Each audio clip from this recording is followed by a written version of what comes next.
welcome to the Trinity Force Podcast.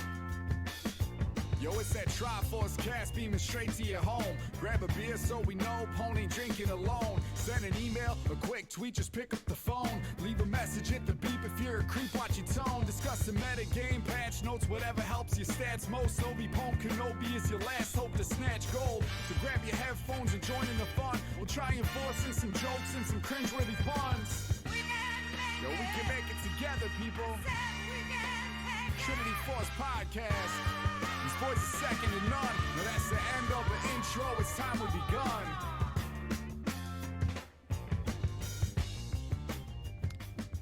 Hello, everyone, and welcome to episode number 776 of the Trinity Force Podcast. My name is N.A. Eric. I'm your host as always, and tonight we have a couple of we got our podcasters on. We have Kaib, who just got off his phone. Thank you, Kaib. What's Hello. up? And we have John, who is not doing his video because there's a storm in his area, so hopefully his power doesn't go out. Eric's sunglasses look stupid. These are not stupid sunglasses. They're very comfortable and they fit my large head. Are they necessary? It is That pretty large bright. ass head, yeah. It is pretty bright in this room, so yeah, because like I actually have my lights on, and there's like you couldn't even tell, but I don't have like the main light on. I have the lights that I put around the room when it gets darker. I have those neon lights on, but LEDs. That's the word I'm looking for. I got the LEDs on, but yeah, no, these sunglasses just like I like them, and I felt like wearing them. Thank you. And I'm sure the viewers do too. Twitch chat's probably blowing up right now. But enough about me and my fantastic sunglasses. Since you were being mean to me and my sunglasses, Kai, I'm going to go to John first. John, how you doing, man? I'm doing great. What you been up to lately? How's been solo climb? You've been doing solo queue. You've been doing ultimate spell book. Like what you been up to league wise, and then otherwise. I've been playing just like some with my friends. Been playing Spellbook. I really like Spellbook. It's a lot of fun. I love just trying different random stuff, spicy builds on Spellbook. I've been playing ARAM too. ARAM's been pretty fun. Played a lot of ARAM in community game night. I really enjoyed that. Yeah, we were playing a bunch of that last night, and some spellbook too. Yeah, that was a ton of fun. That was But, sweet, yeah, except for that one game with the tryhard team that we faced. That was that was a little lame. rough. Yeah. Yep. But, I've just been having fun with League recently. Not so much ranked, but Nice. I'll probably start playing ranked again soon. I'd like to start playing ADC. I've been playing a lot of ADC recently, so I've been enjoying that. So I might give that a whirl in ranked too. Nice. Cool. Kaib, what you been up to, man? Grinding. Okay. Tell us how the grind's gone, man. That's it. Just grinding. So you're basically just win one, lose one, win one, lose one, sitting in the same spot? Yeah, grinding. Nice. Do you feel like even though you have not necessarily been climbing as much as you wanted, you've been improving, or no? Yeah. The mid game is going pretty well, actually. Nice. That early to mid transition can be really rough. I meant the position. Oh, sorry. I thought you meant mid game, like. Yeah, Well, I hate how, like, when I was playing nothing but jungle, like, if we were playing normal games, I could kind of just, like, turn my brain off and autopilot. But if I do that, if I even try to do that in mid right now, I just get my ass kicked because I step out of position, even the slightest, and I'm just dead. Sure. Yeah, gotcha. And are you, because I know you're starting up a new competitive team, are you playing mid for that team, or are you jungle for that team? Mid. Oh, nice. Sweet. Cool. Well, I look forward to potentially watching some of your games. That sounds fun. What's your comfortable champ pool going into the start of the season here? You don't have to say any pocket picks or anything, like anything crazy going on, because obviously people that you're competing against could go look at this, but what's your staple champ pool heading into this season? I will actually pull it up. Ooh. So we've got Victor, Lux, and Vex as my best three. Okay. And then the next tier would be like Swain, Ari, Seraphine, Syndra, and Lysandra. Okay, so pretty battle magey and utility y. Yeah, and I say that, and then Yone. So Oh, a I only complete have one AD. departure. Gotcha. Yeah, yeah. I have Yone, and then I'm working on Oriana. Gotcha. Is there a world where you'd pull any of your jungle staples into mid? Like, is there any matchups you think you would prepare to pull out the Vi pocket pick in mid, or If someone plays like Zed or maybe Talon, a Yasuo, perhaps? I probably wouldn't play Vi into a Yasuo. I would just play Vex because she's just a counter. Sure. But if someone banned Vex when they're gonna play Yasuo, which they should, I would probably just take like Set or Malphite and just build full tank where Nice. they can't do anything. Okay. Any Xin Zhao? I know you played a lot of that in the jungle. I would probably take Zen into the same matchups. I'd take Vi, and I just think Vi's better. Sure. So like any kind of melee assassin, so like what, Zed, Talon, Kiana. yeah, Kiana, Echo. Probably not Echo actually. Yeah, that's probably it, honestly. Okay. Nice. Yeah, like that sounds like a pretty well-rounded champ pool then. And then I'm sure you have a couple of pocket picks that you don't want to share, which is totally fine. Let's see. Honestly, no. It's pretty standard. Like Okay. I would say like the Vi would be the pocket pick. Gotcha. And then Now we'll see how the meta changes, and then you'll have to change, throw some in, throw some out. yeah. Now if lane Nocturne starts to become a thing again, our jungler is Fiddlesticks main, Nice. and I'll just play Nocturne mid. And we will Oh, abuse the ever living shit out of that. it's And our so. top laner is a Shen main. Oh no. Yeah. Something that I did in my competitive league when I did that a couple years ago was we would do Oriana Nocturnes. If you just fly by Oriana and you're going to be within range, she can attach the ball and then use the R once you land. Or as you're about to land, the shockwave can come through too. So that's something Yeah. you could try. It's hard to pull off, but when you pull it off, it's beautiful.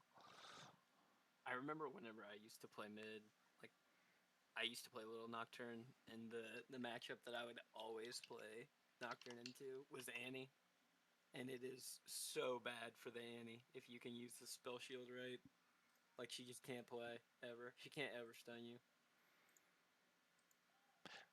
Nocturne mid right now doesn't have a lot of matches, but it's got a 50% win rate. It's better than Nocturne They jungle. just did that buff last week, so they before it was the 0% extra minion damage from his passive. Now it's up to 50%. So I mean, Did they I could buff his see it. passive?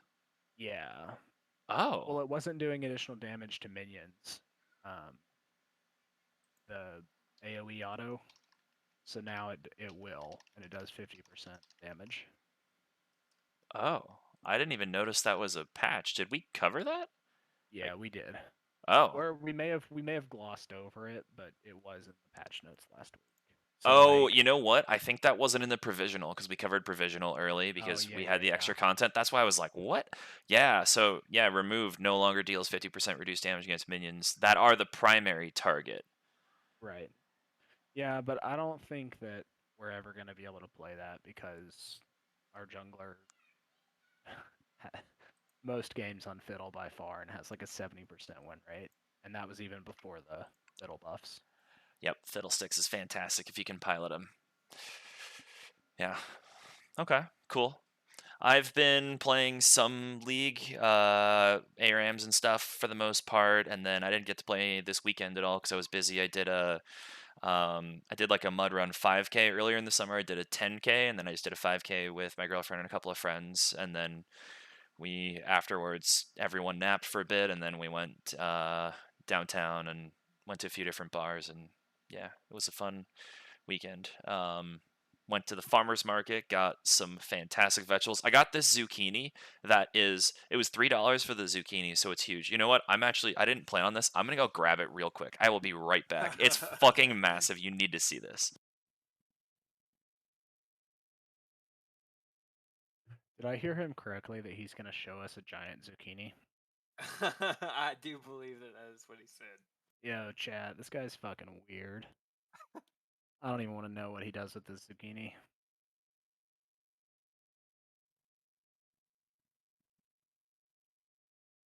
Okay, I'm back at my desk. So here is the zucchini. For reference, Holy shit. this How is does that even fit? this is as wide as my shoulders, basically, and it's as long as my entire forearm, a little longer than that.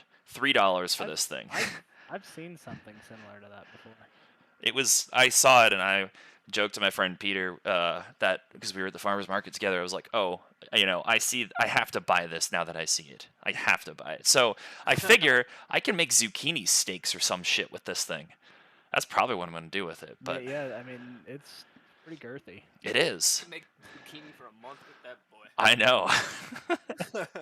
Eric's gonna be a happy boy because of that zucchini, huh? Oh yeah, so much nutrition. A lot of good insoluble fiber. It's a very water-filled. It's a lot of water. Okay, sure. I don't think you're picking up what I'm putting down. Oh, I'm picking it up, but I'm just taking it a different direction. I'm calling you on your bluff there, but That's not a bluff. You're making it worse for yourself by calling it a lot of nutrition. God, get your mind out of the gutter. Let's talk about League of Legends. Jeez, man. Before we get into some interesting stuff that we had to talk about, we want to go through the question of the week because it's been a few weeks since we were able to cover it. So the last one was, what is your favorite ARAM champ? And this one got a whole lot of responses. So Svenny said Fiddlesticks, Alt back, Snowball in. Jigglyduff said Jin. That's all I said was Jin. MLP Dante said Ezreal because I'm the AP only Ez build asshole. Okay. Star Guardian Waiting Room said my favorite champion to see in ARAM is Nico because the ult and snowball shenanigans. To play, this person likes Lux because they can aim their skill shots wherever with their monitor off and still hit something, and the laser is satisfying to snipe someone on a low cooldown, especially now if you're getting Axiomark there. Inferno said Pyke and Kiana because they love to go for crazy plays, and ARAM makes it so much easier to pull those sorts of things off. Plus, their team won't flame them when they 1v5 under the enemy tower and die. That's fair. Crush says I can't decide which is my favorite, but loves playing Nidalee for hitting those dope spears. Schrodinger's cat, love it, says that mine is Thresh built tank. You get so damn tanky, and if you're smart and hold CC for important opponents, you are the MVP. If they are mostly magical, you don't need to build any armor because of the souls. Axe J says Scion for the ult, also catching a lot of people with a fully charged Q from the brush and ARAM is kind of fun and easy.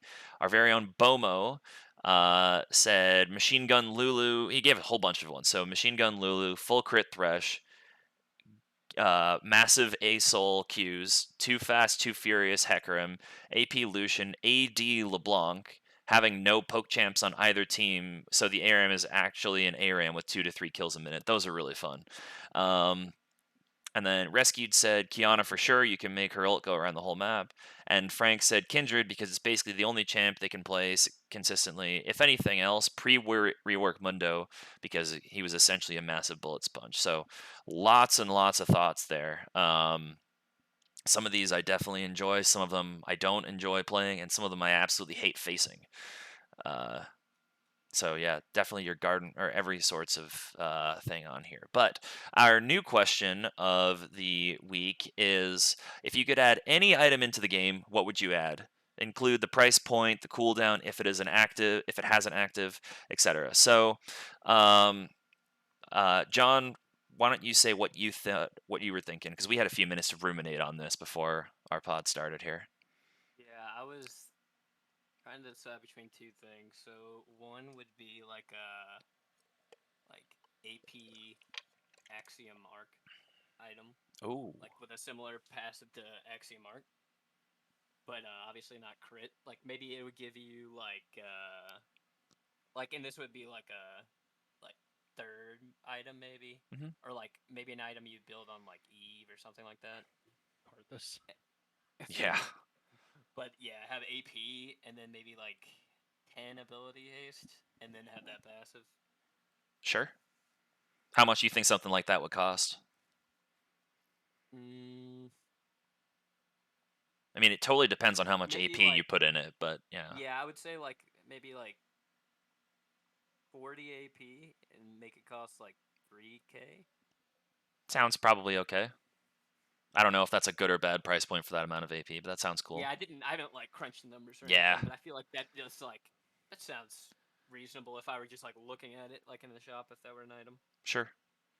Okay. Kaib, what do you think? What would you add? I would add the Blink Dagger from Dota. Okay, so what is that? You teleport to a target point up to 1,200 units away. Is it okay? What's the cooldown on that? Does it give extra stats? Does it like how long? Yeah, like give us like a rundown of the item. The cast range is global. The max blink distance is 1,200. The penalty blink distance is 960. The cooldown is 15 seconds. Oh, okay. All right. Wait, is this something you would like an item you would buy, but then would you have to like buy it again to use it again? Kind of deal. No, you buy it and keep it in your inventory. What? Yeah. Fucking TP. Oh, Jesus. That sounds insane. Split pushing just became uncatchable. You know what? Like They could balance that in a way where make the cooldown a lot longer, or maybe not necessarily make it that much longer, but you would when you teleport, you're disarmed and silenced for like 10 seconds. So you can't do anything for 10 seconds afterwards, and then I mean, 10 seconds is a bit fucking ridiculous, but well, because otherwise, then as an assassin, like as a Zed, you'd port across the map, kill an ADC, and then okay, you just killed him, right? Like it's a little absurd. well, get good. I don't know why that reminded me of this, but there was when there's like a enemy TF on the team, and like he just has a really bad ult. Like he just ults, instantly gets CC'd, just gets killed, like Yep. obliterated. That's what I just think of like when I see that. Like you just TP there and your character is just like sitting still for 10 seconds, and the enemy team just like destroys you. Yep. Well, I don't think it gives you any stats though. Okay, well, but still, that's too strong. Especially on like, imagine that on. It wouldn't be good on like high econ champs, but low econ champions. Imagine that on Pantheon. That would make bot lane a nightmare. Yeah. Well, that's what I think that's what they use it for. Unless they role restrict it, but even then, like I don't know. I mean, they use it for like champions that have like large AoE disables. So like Cassio wouldn't use it, but think of like Cassio's ult. Yeah, or a Nivea, like to get around that.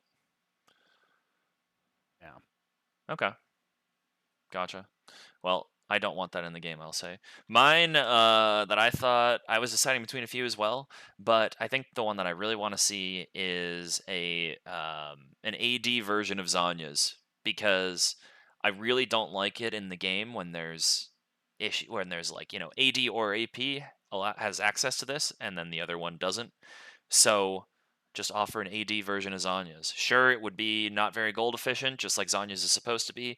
It would also not be very. You wouldn't get a lot of AD and stuff, but oh, that would be amazing if they added that.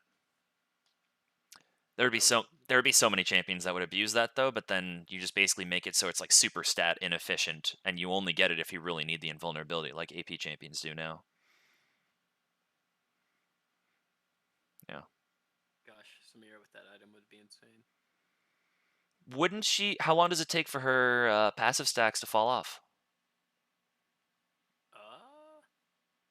I mean, wouldn't her can her ult go off during Zanya's? Yeah, I mean, if Morgana ult can carry through it, then Yeah. I don't so think, should Samira's. but Morgana ult's not an active thing. It's like Talia Q. They're not actively doing anything.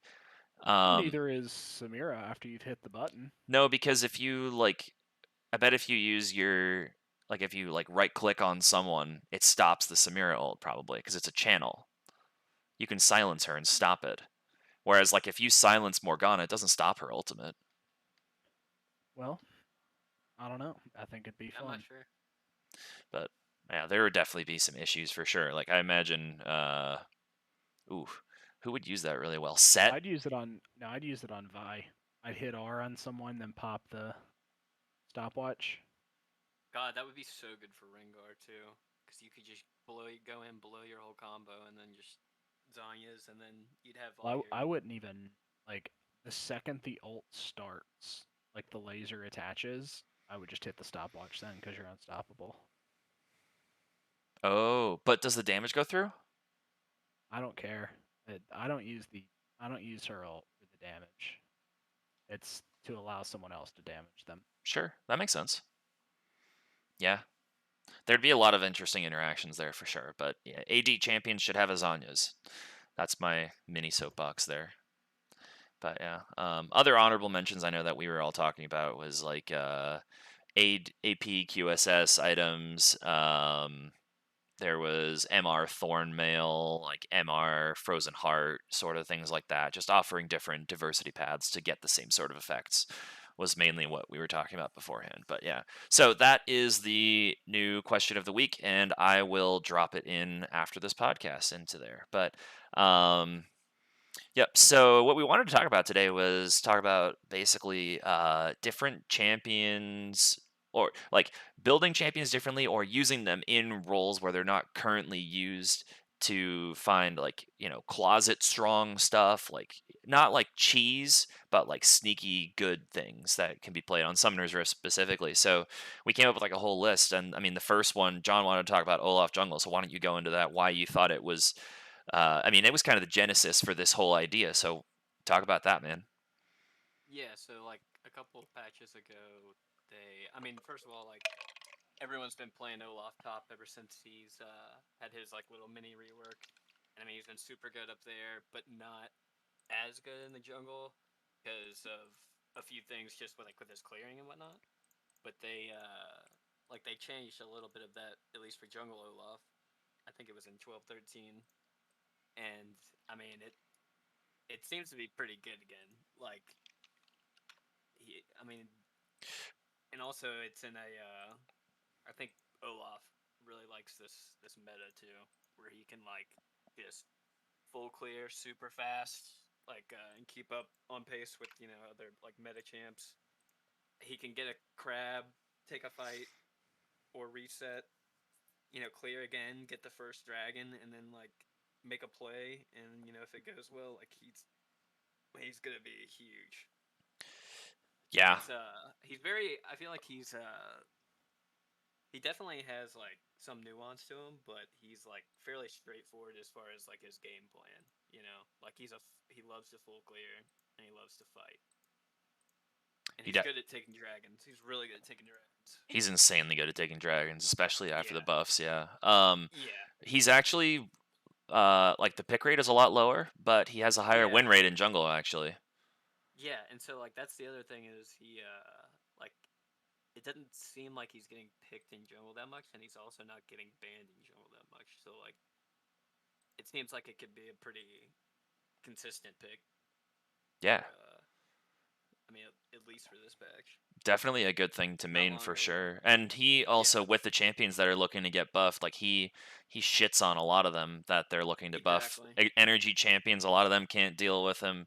Lily is getting buffed, she can't deal with him, and then the other champions that are getting nerfed, some of them could deal with him, but he's definitely going to be in an increasingly good spot for sure, which as someone who hates facing Olaf Jungle makes me very sad. I know, same here. Because I mean, when he was really good, it just felt so oppressive. Because like you were saying, I mean, if you're fighting him, who can beat him early like that? At a first spawn of the scuttle. Trundle, maybe. Trundle. is like the only person I can think of that. And not even maybe beat old him. Olaf, yeah, not new Olaf. I don't even think with the armor shred and the shield. I don't think so. Yeah, I don't know, but yeah, I mean that would be. I'll take Vi with Ignite. Do you think you would win a 1v1 on like, both of your 80% health and enough mana? And you both If hit everything. if Vi's passive is up, yes. To start the fight. Yeah. Okay. If it's not, no. But she needs Ignite to win it. If she doesn't have Ignite, she'll just lose. Right. And Olaf will have Ghost, yeah. Yeah. Yeah. Okay. Olaf too is like, I don't know. I might like I've played it some, but I tried it more like when I was starting jungle too. So I'd like to give it another whirl for sure because it seems pretty fun. And also like as far as build, like people have been doing Divine Sunder Olaf even in like jungle because how they changed Divine Sunder because he has Olaf has really high like base AD, so he benefits a lot from the Spellblade passive. So it's super good on him right now. Like in like obviously in the situation where they have like a lot of tanks and bruisers and whatnot, like melee champions. In jungle, I'm looking. None of just on u.gg there are no builds with enough pick rate to even offer Divine Sunder there. Okay, let's see. It's Gore Drinker, Stride Breaker, and then Triforce. So the only three I'm seeing mythic wise. Okay, seeing.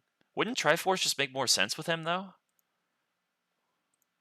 Because he wants the attack speed, and I don't know. Like I've seen yeah. a few games, but not many games, but Sure. a few in jungle.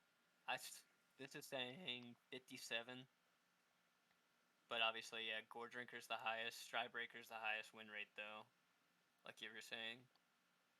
Yeah. Okay, so Olaf Jungle, I don't want it to come back. I just keep when I think Olaf Jungle, I think of the nightmare when the item rework came through and it was like preseason 11, I think, or maybe preseason 10, and then Gore Drinker was absurdly overpowered. Healing was way too strong. Just do you remember Sterix and Gore Drinker with Yuumi on Olaf? You just like you couldn't kill him. He would 1v5 you literally. I remember that. Literally he could just sit there, not move, tank a whole team's worth of damage with Yuumi, and then still just run through them. Yeah, and there's times when people exaggerate of 1v5ing. Like, this is not, I guess it's 2v5 because it's Yuumi, but it's like 1.5 v5. That is actually what was happening. I remember playing against that so many times in ranked and competitive. I just started banning it every game. I'm like, I don't fucking want to deal with this. Because I also, like, I find him kind of clunky to play, personally. I don't enjoy playing him, but, like, his autos feel clunky to me as well. I feel like some people, when they've played like a lot of jungle Olaf, take double adaptive and don't take the attack speed. Huh. I mean, I kind of agree, but I feel like the more that I've played, it's just his autos are they're definitely not smooth though. I know what you're saying. Yeah. They're not very smooth. And also, like, it's weird to use his like auto E sometimes because it has like really low range. Yeah. Yeah. Okay. Since we brought up Vi, Kaib has some interesting thoughts on Vi, so why don't you go through? You wanted to talk about crit or lethality Vi, still in the jungle, but tell us about that and why you think it could be good in specific spots, and yeah. So if a team is really squishy, Prowler's Claw Vi is actually disgusting. You just build full lethality on her, simply because you can Prowlers off of one person. Like, you can ult Prowlers the person you ulted, and then you can kill like multiple people with just the blast from your E. So you're gonna die doing this, but the amount of damage you get off if your team can't finish the kills, then you don't deserve to win the game anyways. Something went horribly wrong. And then crit Vi is actually pretty good into some beefy boys. I used to play it any time during the like Hecarim Beer meta because they were just building so much tank. I would just build like Kraken, Essence Reaver into IE, and it was disgusting. Hmm. And if there were enough tanks, build Lord Doms, but I mean, because you don't really die that fast because of her passive shielding. And if you take Resolve secondary with like Shield Bash and Revitalize, you're you're gonna get out so much damage and probably not die if you're taking smart fights. Yeah, I'm looking on the stats site. I'm looking on u.gg just to see, and there's neither of those mythics have any stat games on there, which it's not surprising that Kraken isn't on there. But I thought maybe Prowler's Claw would be on here at all. But no, there's a bunch of Eclipse builds for sure with her. Yeah, it's fun. It's very silly, but it's fun. The weirdest one I see is that has a 1% pick rate. Is Chainsword first item into Sunfire into Frozen Heart. I don't know. I'm not. So Vi's base damage isn't really that high, but I actually really like the Frostfire into like Sterix and Titanic because of the amount of AD you'll get onto the Titanic, and then go like Warmongs for fourth. It's just stupid. So you're literally unkillable, but you're still putting out the damage of a bruiser. Interesting. So you're just a like a weird, like a single target version of Urgot almost with that, like you're trending in that direction. Right. Okay. So if the when I played it one of our matches in competitive, and the like my entire existence was to ult people and to lock someone down, and I just said, well, fuck it, I'm gonna build tank or pseudo tank, and they're not gonna be able to kill me, and they're gonna have to deal with me in the back line, hitting Qs and screwing up their channels while our ADC just goes to town. Yeah. Yeah, that makes sense. I mean, Vi's definitely a character that you pick if you want to lock someone down. She was played this morning in LCK. Sandbox played her, Croco played her in one game, and they had an Aphelios to lock down, and I think that was it. It was basically just Aphelios. There was a Tom Kench to protect, but still, there was just like they saw Aphelios, they picked Vi right into it just to lock down him, and it worked super well. They 2-0'd Damwon in that series. So I'm looking on my op.gg because I remember playing one of these games a few days ago, and I went Frostfire, Titanic, Sterix, Thornmail, 15-0-9, OP score of 10. Nice. Let's see. Yeah, your two most recent games on Vi have both been actually the three most recent have all been using tank mythics. Interesting. Yeah, I mean you are getting Sunder a decent amount, but it also there is the occasional flash into other stuff. Nice. Yeah, I've never played like that these versions of Vi you're talking about. I've played Eclipse before with her, and that's fun. I played Prowler's Claw in an ARAM game, but it was it didn't end up working well based on who we were facing. So then, like late game, had to just completely swap my build. Like I had enough gold because I was getting enough kills, but we weren't. They had some really beefy people, so full lethality Vi was not the play of that game. Yeah. But okay, so that's that one, and then I guess I'll take my turn. So this is one that you guys see on stream whenever I play it often, and I bring it into community nights, and it doesn't get the love it deserves, but I'm gonna harp on it again. AP Jarvan Support. This pick I feel is heavily, heavily, heavily underrated. Um, it doesn't have very many. I mean, it almost has enough matches to be ranked. It has 2,200 matches so far this patch. But yeah, you take Aerie, which is constantly proccing. Like when the main thing is you build Zhonya's first, then you build Shirelia's is really good, but you could also go other mythics depending on what you need. But you go Zhonya's first because then you can engage and just immediately invulnerable, and you get some AP for your flag, which has a shoot ton. I don't know why I said that. A shit ton of base damage, and the AP ratio is sweet. So you just throw down the flag on top of people, and then the Aerie hits them, and then okay, the Aerie walks back to you and shields your ally, and then it happens like 3 times or so, and they're getting shield value.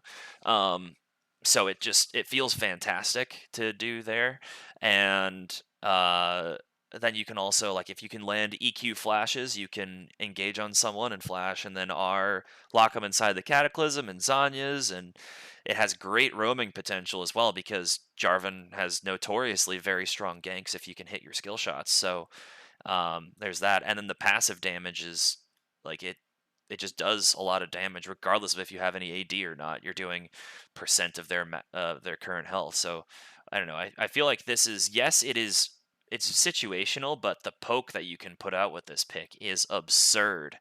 And even if you don't hit the E, if you can land the Q on people or a knock up, you're shredding their armor. And yeah, despite not having a second ability because his W is hot trash and costs too much, it's the worst basic ability in the game. I fully believe that. It's so bad. But it seems pretty fun to play too. Like I've actually like with one of my friends, we've tried J4 with Yasuo bot, and that is like, it's just so much fun. yeah, that would be a great pairing. I like to do it with like poke ADCs or something. So if you have like a Caitlyn, you could go with that. You could go with other mages, but like Sivir's pretty decent to play it with, or shoot, I don't know, like Lethality Xayah when that was a thing. Disgusting to play against because you're just outranging people with that flag, and it's so hard. You can't dodge the flag. The only way the flag doesn't hit is if you miss it, too. Yeah. Yeah. It offers so Yeah, much. because doesn't his flag gives like vision too, and like bushes and whatnot. Yep, it does. And Yeah. at base, the flag always lasts for I think like 8 seconds, and then like even like rank 1 when you have no ability haste at all, the flag dissipates, and then like 3 or 4 seconds later you have another flag. So mid game you get to a point where you can throw a flag down when there's another flag, and that first flag disappears like right as the second one's coming down. But if you need to, you can permanently give yourself vision on an area. But once you have enough ability haste, you can do fun stuff where like you throw down a flag and then you don't really do anything with it. You can queue over to it and then throw another flag down or something. Like you can do some really fun stuff with because those flags stay a while and they give your team so much attack speed. And you put Shirelia's with it because Shirelia's has that passive where when you shield or heal an ally, or when you offer a shield to them, both of you get like a brief amount of move speed. So when that area is constantly proccing on people, you're giving them additional shield power and move speed as well. It's really fun. Have you ever tried Locket with him? I have. Using the Locket? Yeah, I have. Locket I haven't found is that good because usually you're not going to use it in lane at all because you're never getting it in lane. But in a team fight, you're quite often engaging, and the locket you're out of range to get full value out of it. Or you die before you could block critical spells because you're going in, you're Zanyasing and you're cataclysming, and then you're kind of fucked after that. But unless you pair it with a Callista, which is also a great pairing as well, because then she can just throw in Jarvan. He can E, and then he can R. He can Zanya's, and then he can EQ out. He can flash. Like it's nuts. I feel like Watchful Wardstone would be pretty good on him too, as like a third item for support. Yeah, you can especially because he has so much. He's more survivable than a lot of traditional supports. Then you can go ward pretty deep and be able to get out with the EQ range. Yeah. Mm-hmm. Yep. Just got to learn how to EQ flash, and once you get that, you can knock people up and do a lot of damage as well. So yeah, that's my hot pick. Kaib, I noticed you've been quiet the whole time. You totally agree with everything I've said, right? No, I hate it. What? Why? I just think it's troll. I don't think But it's then troll. again- It gets played in the LCK. If it gets played there, it's got some viability. Okay, well they also Sim support. They do, and there was a Sejuani Yasuo that happened this morning too. Bot lane. And they won. That I mean, sounds fun. it was Gen G, so they were gonna win anyways. But Yeah, fair.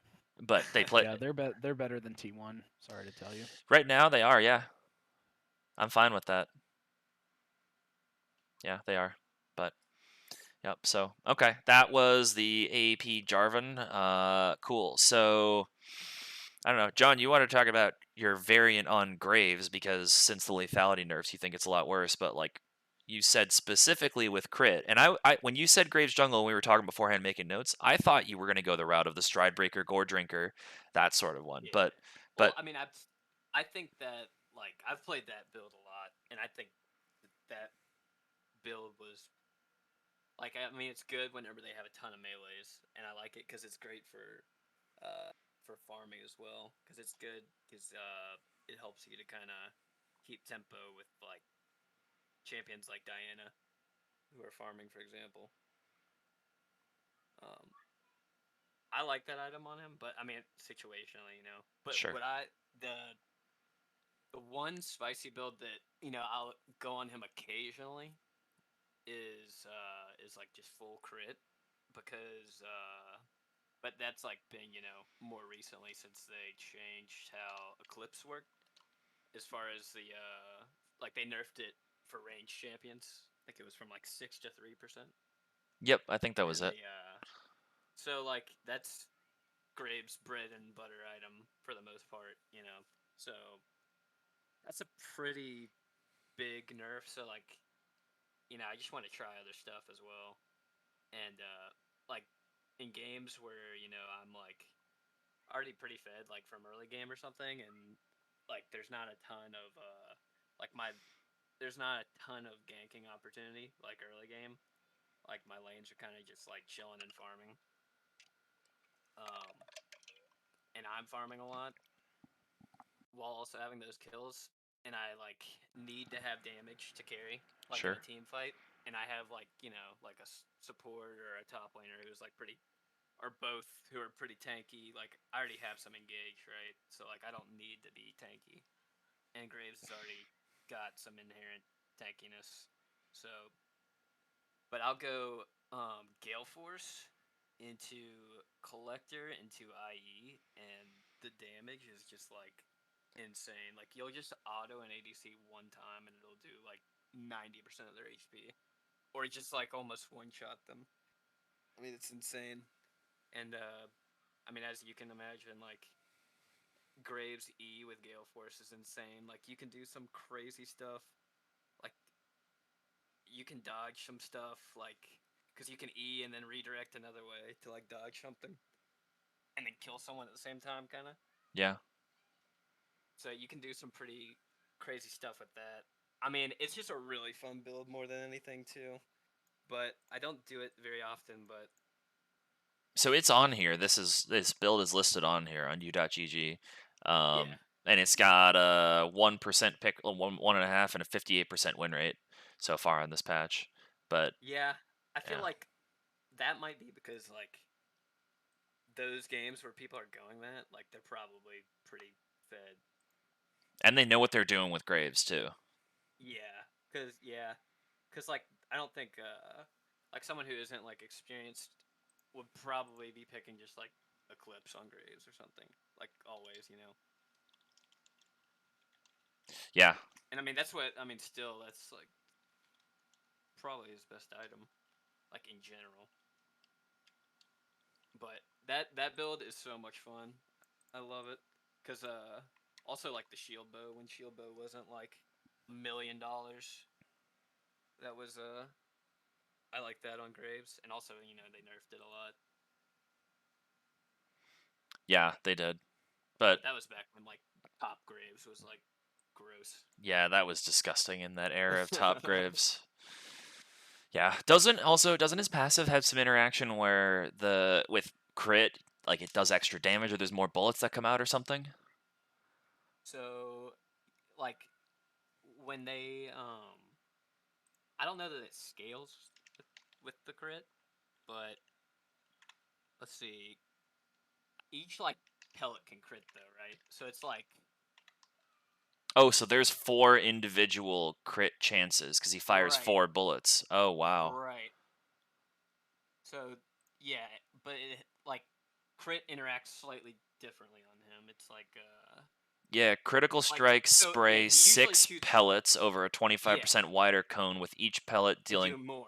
20% plus bonus 20% of the crit plus bonus physical damage, resulting in I don't understand all this math, but a whole bunch of extra bonus damage to attacks where all pellets hit. Yeah, so yeah, first like usually it's only 4 pellets first of all. When you crit, it's 6, and then it also does 20% more damage. Like the 6 that you fire out do 20% more damage. Each If or you in crit. each one doing 20% more. Jesus. Yeah, but that's why it can do like can just one shot people who are squishy. Yeah. But yeah, it's obviously it scales off your AD too, your bonus AD. Right. But yeah. Okay. Cool. So a couple other ones that we wanted to talk about. Kai wanted to bring up Silas Jungle, and that there was an era when that was popular. So tell us why you want to bring that back. I just wanted to be a jungler. Everything about his kit screams jungle champion. I mean, every empowered auto is AOE, perfect for clearing. He just has no monster damage, which sucks. And then his ability to run into a lane and grab any ultimate. I mean, you can't tell me that his kit does not just scream jungler. His W also doesn't heal him off monsters, which I believe it used to, back when he did I mean, jungle a lot. I think Mhm. Silas should be a jungler, personally. I like love champion like I've wanted like a AP champion like of kind of like Silas's class, like a AP skirmishing like bruiser champion like that. Should play Diana. Oh yeah, I mean that's why I play Diana, but Sunfire more build, like maybe. but like I don't know. I like Silas is it's slightly different, right? Because it's like Yeah, I I don't know know. what you mean. I feel like Silas like if I'm playing against like a Silas who's like 7-0 and has a dark seal, like he's already just like running around the map like one-shotting people with his WQ. Like it's just it's so gross. It I is mean, I think it would be a disgusting. ton of fun though. I think it would be a lot of fun. Like I would love playing it. Yeah, it is Like disgusting. He definitely his needs his help with monster clear though, and he needs to be able yeah, to it's heal. so Yeah, slow. his W is like literally just does nothing to monsters. He It's also actually he also remember used to get a shield on his E, which is now gone. So that would have helped him a lot for health wise to clear like through. you you need a really big leash too. I Yeah, would you say do. like All it's of his pretty rough. abilities just have like too long of cooldowns as well Yeah, for the jungle for it to be worth it. yeah, and also like I mean, can it work? Yeah, but like it's risky. It's very risky because like I feel like with him you just have to like get on the map as soon as possible, make a play happen. If the play works out good and like you play Silas well, like you're gonna win, you know. But it's so hard to do that because he's like his clear is so bad, and it's like when you have to be like a 60 or 50% HP Silas like coming out of the jungle against like a 100% HP Diana or something like, or like an 100% HP Olaf, like you're just gonna get like destroyed. There's just no way you win that ever. Yeah. Yep. I'm looking at to see when a lot of his changes happened that made him lose a lot of that stuff. Let's see. It's like oof. I think it was like season 10. If they made his passive just do more to monsters, I mean that would Yeah, I mean that would solve everything. He doesn't Yeah, need a that would shield. literally solve it. Even his W doesn't have to do a ton of damage either to monsters. Like you don't have to give him any additional damage except for his Yeah, passive, and cause he would become an S tier pick. yeah, cause if he could just do red Raptors Gromp, he would be fine. I think, but I think like if the passive was a little more, that would solve so many of his problems. Cause He has I pretty mean, low armor too. I will say, like his yeah, base that armor is makes pretty sense. bad, Yeah, and but I mean you would naturally one of your defensive stat would be armor, like most junglers are. right. Yep. I'm looking to see. I'm back in 9, and I'm still not seeing anything that's monster related. I'll just Control F monster. Okay, what? This is 10. So his Q has a detonation damage reduction of 60%. It used to be 45. That was in season 10. And then, well, so mid-season 9, his Q didn't used to have any damage reduction to monsters now, and then now it's 60. His Q also, wait, abduct. Oh, the E used to shield if he hit an enemy or monster. So now it no longer did that, and then they added it. So basically, he now has reduced damage, and he no longer gets the shield. That's the biggest thing. His passive never had any interactions where it's plus or minus of monsters. Doesn't look like. Um, yeah, his passive doesn't say anything about. There's nothing about monsters in it, so it does normal. It just needs to do bonus. Really, is the big deal. Yeah, Because especially to nearby, uh, it does 40% AD and 20% AP magic damage to nearby enemies. So that AoE where you're hitting other things. Otherwise, it does a good amount of damage. It's 130% AD plus 25% AP magic damage. It just needs to have bigger base.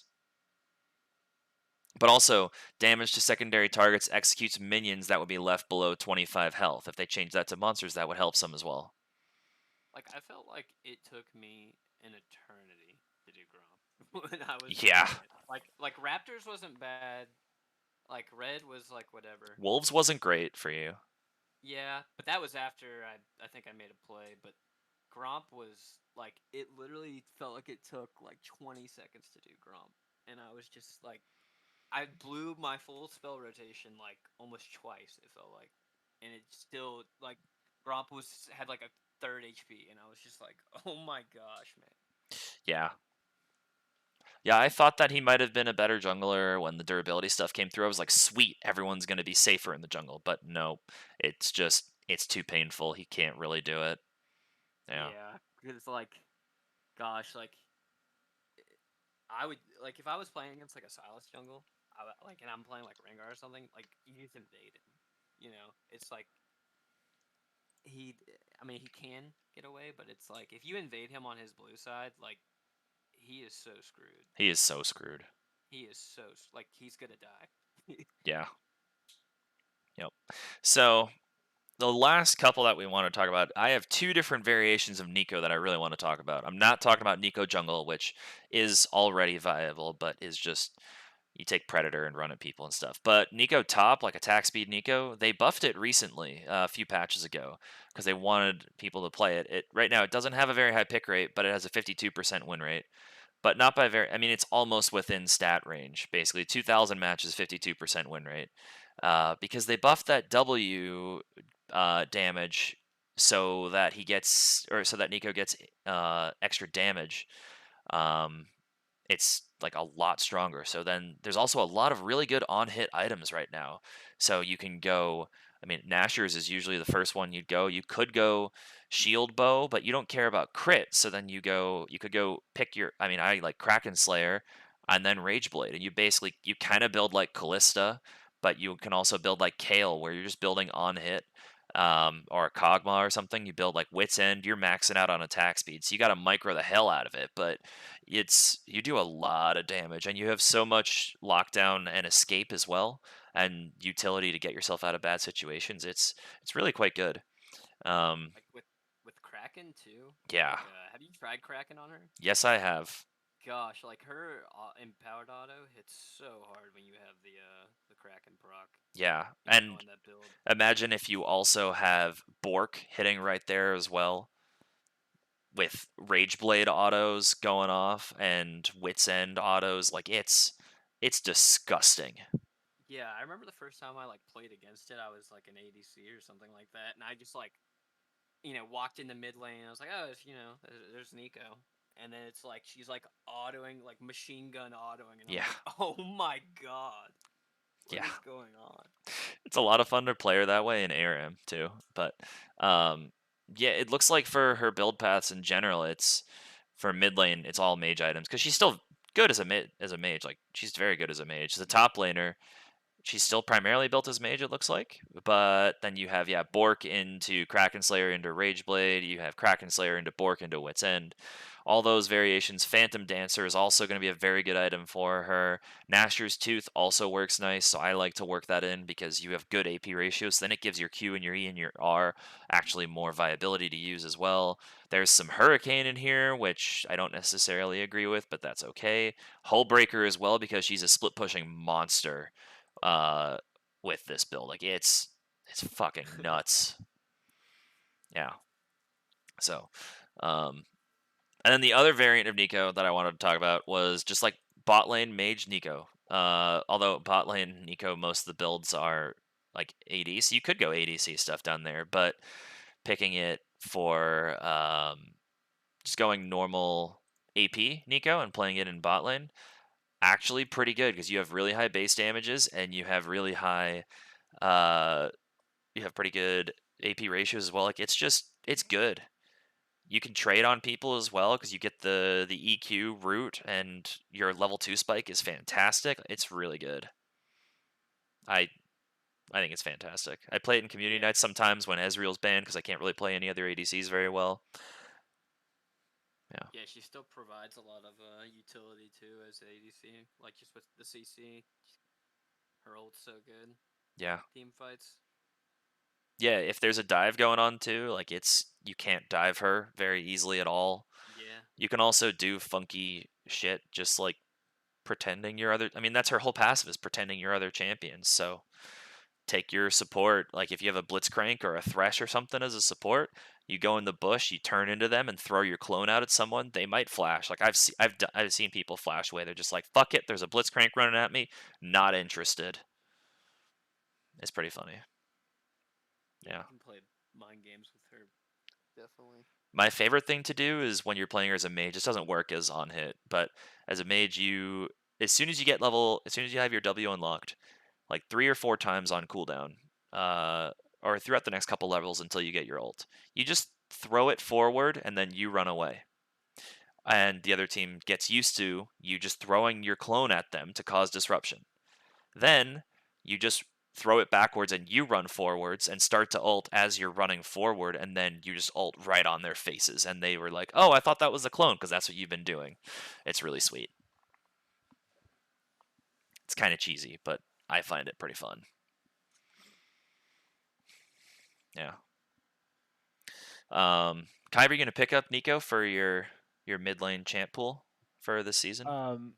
That's actually one that I have on my list of champions that if I get to a point where I can start to learn new champions in the season, I think she's third right now on that list. So I think first is Azir, then Cassio, and then Nico. Oh, you're picking some hard champs up first. Okay. Yeah. Yeah, Cassio's fun, man. Cassio's a lot of fun. I'm terrible at both of those first 2 champions, but I have a lot of experience on Nico, so if you want help with that, let me know, man. Okay. Nico was like the second champion I ever played, actually. I don't think I've ever played her. She's maybe 1 or 2 games. She's really fun, and it feels great as well. Her autos feel fantastic, and you can do some really fun stuff with her.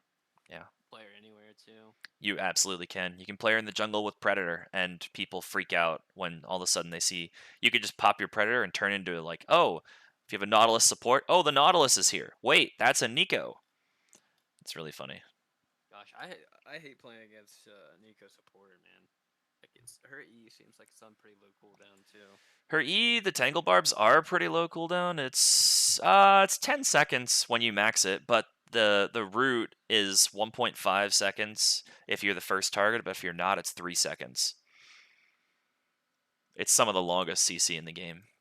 Yeah, because if you hit your E and you immediately Q, you're gonna hit all three of the Q, right? Yeah, if maybe not at rank 1E, but yeah, maybe not at rank 1E if you also don't hit another unit first. But if it's empowered, you're gonna get all three of the blooming. What is it called? Blooming burst. I was thinking it was bashful blows, but that's Lilia's Q. Yeah. Yeah, she's really cool. And there's a really fun subreddit for Nico mains as well. But yeah. So the only other one that I wanted to talk about is Shen Support, which comes up every once in a while as a counter pick in pros, and then there's maybe like some people that play it in solo queue, but it's not played all that often. Yes, it doesn't have great stats on U.GG. It doesn't have that many matches, but he offers so much early to a lane. Like the engage is nasty with Shen's base damage and the auto dodging as well with his W. If you can manage that sword right and use it correctly, like Shen Support is nasty. I haven't seen it in a while, but I don't know why people don't play it more. Yeah, and you can have just some game-changing ults too. Yeah, exactly. And this isn't something that's like, kind of cheese like Jarvan support. Like I think Shen's like a very viable support. I don't know why he's not played more down there. I'm surprised the win rate on it is not better, honestly. Yeah. Agreed. I mean, granted, the champs that beat him the most are Brand and Vel'Koz, and then like Zillion and Bard and Zyra. So okay, like he's gonna get poked out by mages, and then if you don't care about using autos, then his W does nothing. But still, the dash, like if you can E flash on someone and pull your sword through and hit them with a couple of autos, and then plus anything your ADC's doing, like you're gonna do a lot of damage to them. Like you're probably gonna get some kills early and get early prio. His empowered auto, if you hit the sword drag through, does so much. It's disgusting. Yeah, no one ever expects it, especially if they don't like usually play against Shen. Yeah, which is basically everyone in the game because bot lane, yeah. Oh, just in any position. No, I don't see Shen ever anymore. Really? No, I haven't seen Shen in so long. I see him top occasionally. He has a 5% pick rate, which surprises me, but I haven't seen him in forever. Let's see, Diamond plus 5.1, Masters plus 4.5, like it's and then all ranks is 4. So it's higher up as you're higher up, but still like a 5% pick rate. You'd think that I'd see him, but just I haven't seen him. Yeah. And no one ever expects like his constant shields too with that key burst is nasty. Key barrier, actually, I guess it's called now. Yeah. Okay. Let's rotate on over to some of the potential changes that are coming up for next patch, and we thought we'd just go over some stuff that stuck out to us. So, I mean, Kai, if you wanted to talk about this, what are some of the things that stick out to you here, man? Oh wow, I'm looking at. I was looking at the wrong one. Here it is. Sorry. I hope I'm looking at the right one because you sent it to me. No, I had scrolled down on Froxen's Twitter without realizing it. The Lilia Jungle buff, kind of cool. 10 monster damage cap based on level going up, so 40 to 100. Now it's 50 to 150. That'll help her some, but it's not going to do all that. Like that 150 doesn't do anything because mid to late game you're already nuking camps anyways, so that doesn't do anything later on. But the early one a little bit. Yeah, I think the biggest thing that sticks out to me is the energy champion changes. like the energy costs are all being refunded, or the energy refund is going down. The recast, I'm sorry. Like Lee Sin, before all of his like QW and E2s uh, were 30 energy, now they're 25. No. So Oh yeah, the resp. Okay, sorry, I was misunderstanding what that was. Yeah. yeah, it's like if you throw your Q right and it hits something and you take it, you were using 30 energy to take it. Now you're using 25. But it's still 30 to throw the first one.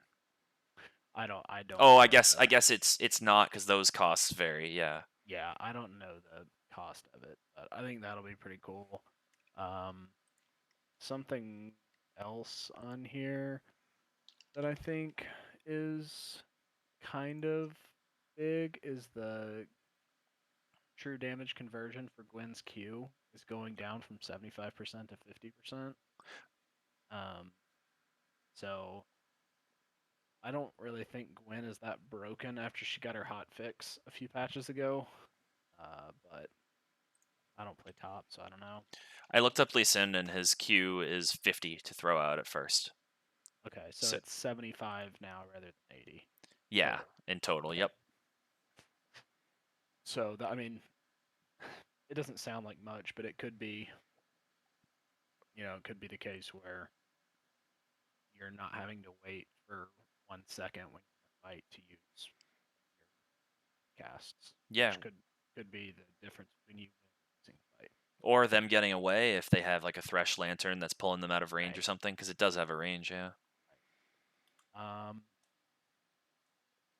And then John, I know you wanted to talk about the Silvermere Dawn and the Mercurial Scimitar, so I will let you go over those. Yeah. So, um, Mercurial Scimitar is getting more MR, so it's 30 to 40, and then so like whenever you use the active on Mercurial Scimitar, like afterward you get a like move speed buff for a certain amount of time, and they're increasing that by half a second. Uh, like, I mean, I think this is good. I think that like as ADC, like any incentive to like I think get this item would be good, or make it like slightly more cost efficient or something. Like anything to make it be built more, I think is a good thing. Same with Silvermere Dawn because that's like I feel like no one really knows that like that item because it's so like so rarely used. Like I can't even remember the last time I built it, and I think that I almost built it last night, but I went because I was playing against a Lilia top and Spellbook. I was playing Garen, but I ended up going Scimitar just because crit scales with or works well with his E. But yeah, I was gonna go with the other one. yeah, like and I've like when I have tried it, like from what I remember of doing that, it's like it just feels bad. Like it feels bad to build. So I think anything to like make that item see the light of day is good.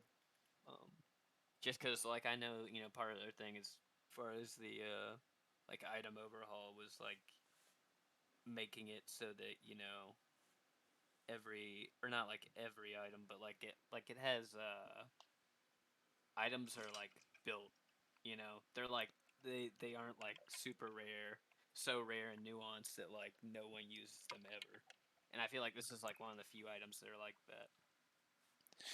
Yeah, absolutely. I'm trying to think of other items that I hardly ever see on Summoner's Rift. I mean, Axiomark is almost never built there. It's almost an ARAM item at this point. I Yeah, don't see Mortal Reminder very much either. yeah, but even like I never even see Silvermere Dawn on like ARAM or anything like that either. True. Yeah, I would agree with that. I Like think I think at just least like period. the Axiom and the Mortal Reminder, you see them at ARAM and then you see them very situationally when it makes sense. Like But like I'm Silvermere Dawn, you just don't ever see it. yeah, like I'm sure like there are people who will be like, wait, what item? Like, and then we'll like look and actually like look at that item now and be like, oh, I didn't even know that was a thing. You know what I mean? Yeah, there's just the problem with it is like it's good that it exists and I like that it exists, but the problem is it's built for bruisers. when does a bruiser need to cleanse a suppression? Because that's really what it is for. It's to get rid of a suppression. When is it that they need to invest this to get rid of a suppression When that you they end up wouldn't using otherwise? Kaiser or Malzahar. Okay, so if Mal's ults your Darius who doesn't have Silvermere Dawn, aren't there higher priority targets that are now not being ulted by Mal's or Maokai or Skarner?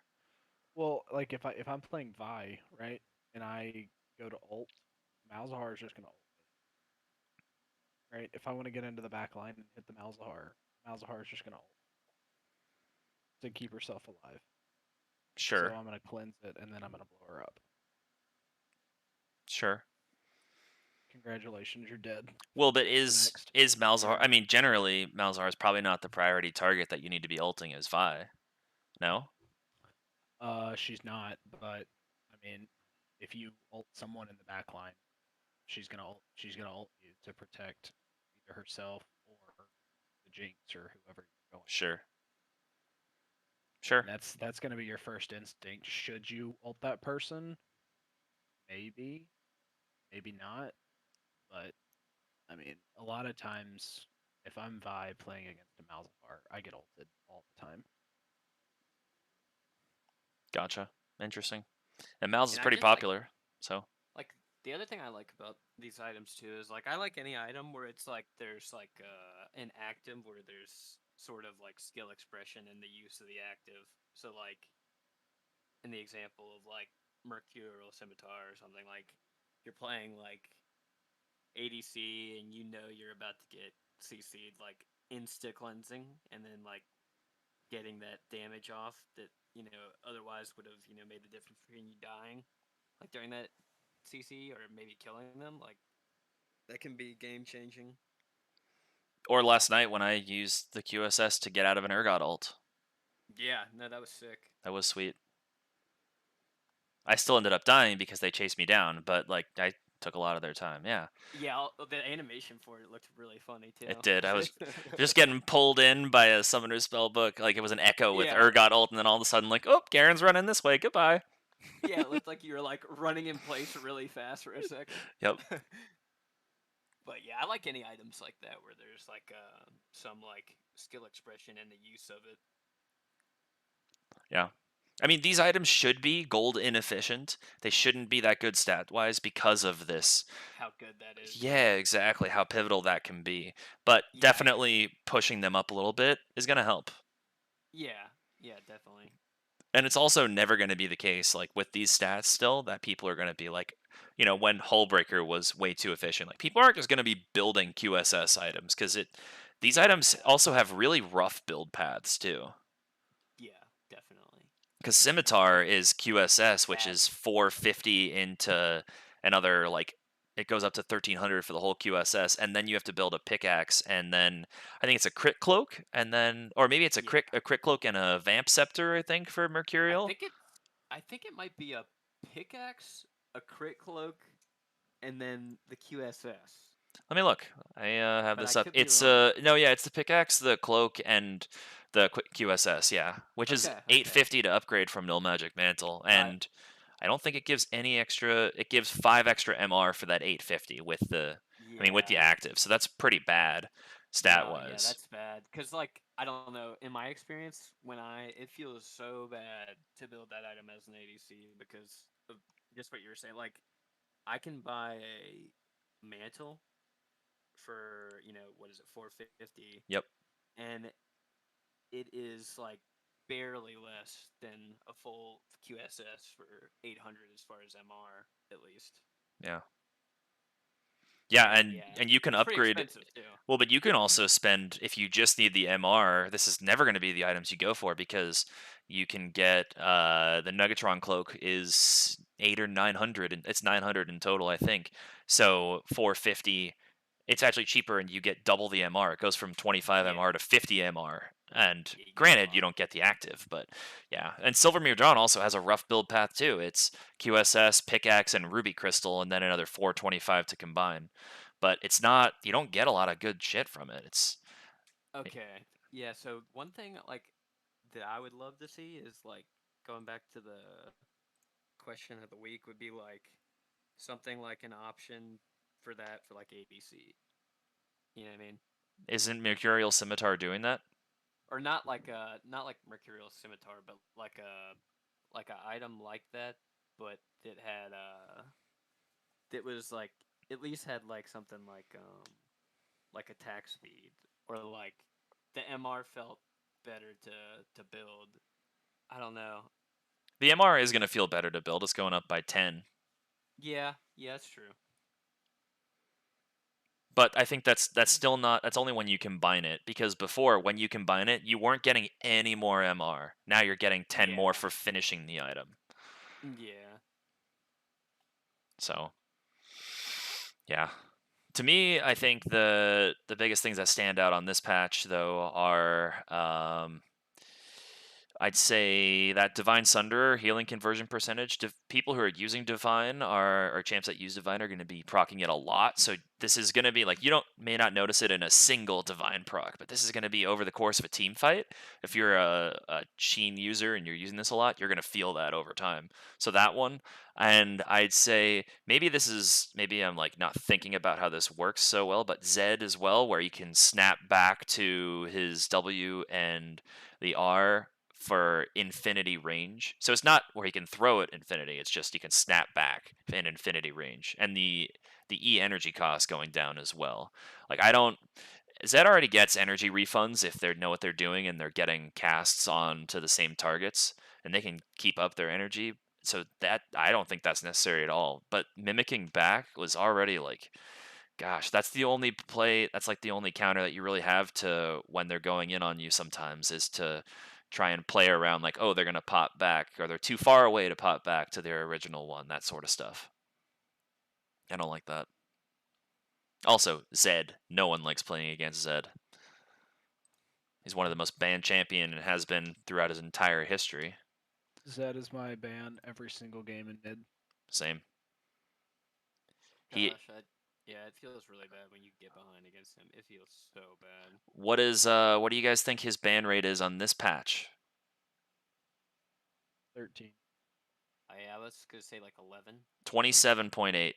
Jesus. Oh my god. You know, at first I was gonna say 20, but I was like, that seems a bit excessive. Patch 12.12, it was 28.9. Oh I mean, my. 12.10, it was 30. Like It he's goes up, too. he just like in Plat Plus it's 29. yeah, he just keeps like, people don't like playing against him, and his pick rate's pretty decent still. It's 7, but he's good if people know what they're doing. He's really good. He's like, U.GG gives him an S+ rating, and I'd agree with that. He has above 50% win rate with 7% of the player base. He's in 7% of the games and still getting banned 27% of the time. Like, that's like, I don't know. He doesn't need buffs. No. Please stop. Revert this. Don't put it into effect. Also, like, I can't believe he is banned that much more than Kiana too. Like, how does Kiana not have an insanely high ban rate?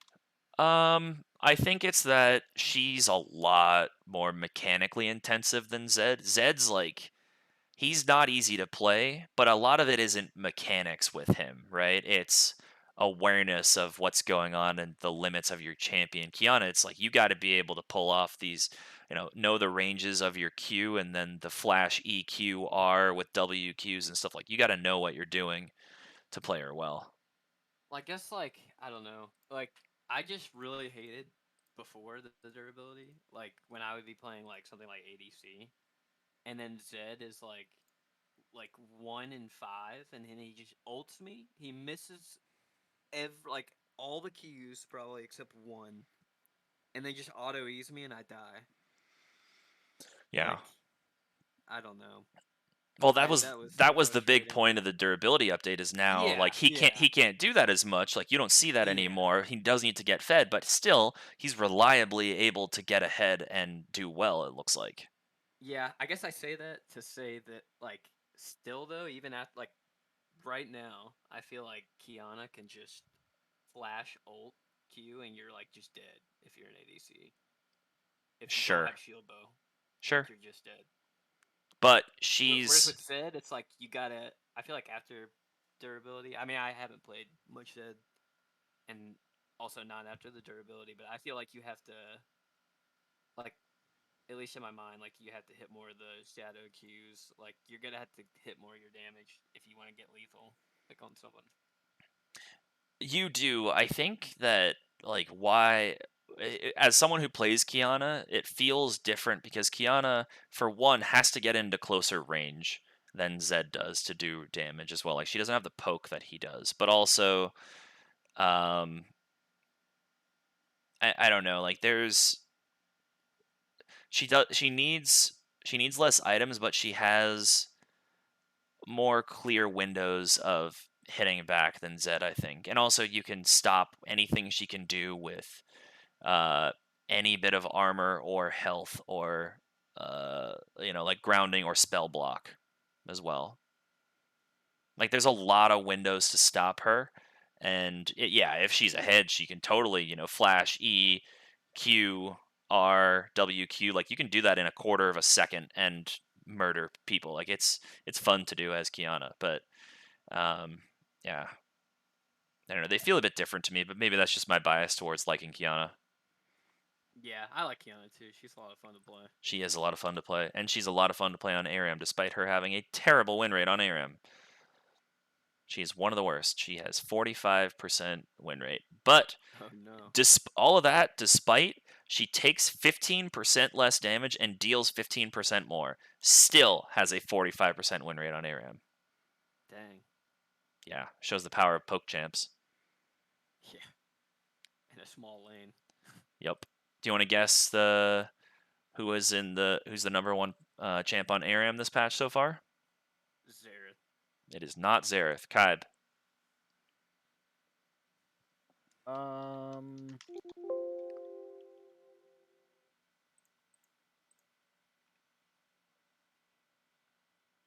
Karma.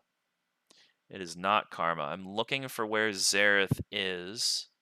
Xerath is 80th, and he has a 49.6. So he's Lux. basically balanced on here. Lux, Okay. no, 53rd with a 51.3%. Actually, that's pretty cool. What about Senna? Senna. I'll look at for Senna and Karma because you brought both of those, both you guys. Senna is 22nd with a 53.3. Karma's lower. Where is Karma? She is. Oh, we're getting down there. 113th with a 48.3. I know who it is. Who is it? It's Swain, isn't it? It is Swain, 57.5. Okay, that makes God. sense. Yeah, it does. Renata, I would have thought would have been number one, but she's 4th. Makes sense. Heimerdinger is 3rd, by the way. Don't understand that. He's creeping up. It's a bunch of bullshit, probably. Like, MF's probably up there. Brand is probably up there. MF is 6. Maokai. Brand is 8. Maokai is 10. Nasus 9. Teemo. Up there. Seraphine is 16. Bunch of bullshit. It's a lot of AP. Vel'Koz, Ziggs, Caitlyn, Leona, Seraphine, Morgana, Sion, Lilia. And then you get like Ashe and Set and Senna, Nico, Vex. Yeah. Yasuo with a 52.2. You're bringing that win rate up, John. Nice. You got to post that play in Sick Plays as well in the Discord because that was I lost my mind. It was nasty. It was nasty. We'll post it in there. Like, yeah, and yeah, everyone should go and check and Kai, you got to look at it too. It was disgusting. Dude, I was like, you know what? I'll probably die here, but you know what? I'll just give it a try, you know? Like, why not? Let's just go balls to the walls. Yeah, and I was playing Kha'Zix and I left. I just left and picked up all the health relics because I was like, oh, he's going to die. And then I didn't realize everyone had left until after the play. Well, two people were already dead, and then a third person died as that was happening with you, and then I just walked away. I was like, fuck this, I'm out. I don't want to die right now. I don't have enough gold to spend for it to be worth it. Like, nah, I'm going to take all the health relics. As I'm walking back collecting a health relic, it's like double kill, triple kill, and I get the last one, it's like quadra kill. It's like, what the hell just happened? That was so funny. Then I was like, you know what? I don't even care. I'm like 1 HP right now, but I'm just gonna run at the Mordekaiser who's full HP and has ult Eh. because I'm so happy and excited. And Like, I'm immediately happy to nuked just you. die. Yeah, I was like, I'm happy to just die here. Like, Yeah, it was pretty sweet. It was definitely one of them. It wasn't like it was. Yes, it was flashy, but it was more just like the bullshit of Yasuo. That's what it was more to me. yeah.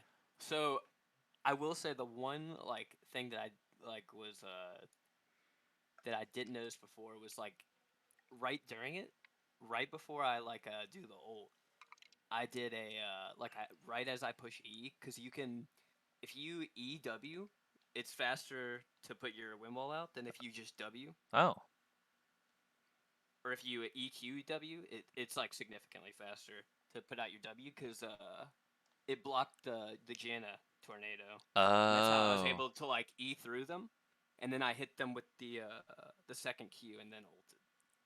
I think you But also got it while they were in the air. You got another E or I something got as another well. E off midair. Yeah, yeah, that was me just like smashing E. Yeah, as you were Yeah. freaking out on comms as well. Yeah, and I was like, I don't even know what my fingers are doing right now, but this is pretty awesome. Yeah, definitely a highlight moment for sure. Yep. So, all right. Anything else you guys want to talk about with these provisional changes, or should we just wrap up here? I think we covered everything. Cool. Agreed. All right. So, this has been episode 776 of the Trinity Force podcast. Please, if you have any comments, questions, suggestions, you can head to our feedback area in the Discord or send us emails at questions@trinityforcepodcast.com. We always love interacting with fan feedback and listenership and stuff like that. If you are interested in our Patreon, we offer several different bonuses, such as you can get coaching sessions, you get early access to tournaments, you can get like live coaching sessions as well, VOD reviews. And for the top tier, which I believe is at 50, you can be a one-time guest on the pod as well, and we could talk about a bunch of stuff that you're interested in. So there's that as well. I will also post the question of the week after this, so after we end this here. So please go in and add your feedback. Again, that was if you could add any item to the game, what would you add? Include the price point, cooldown if it has an active, etc., etc. And yeah, we have community game nights Tuesdays at 7:15 Eastern time.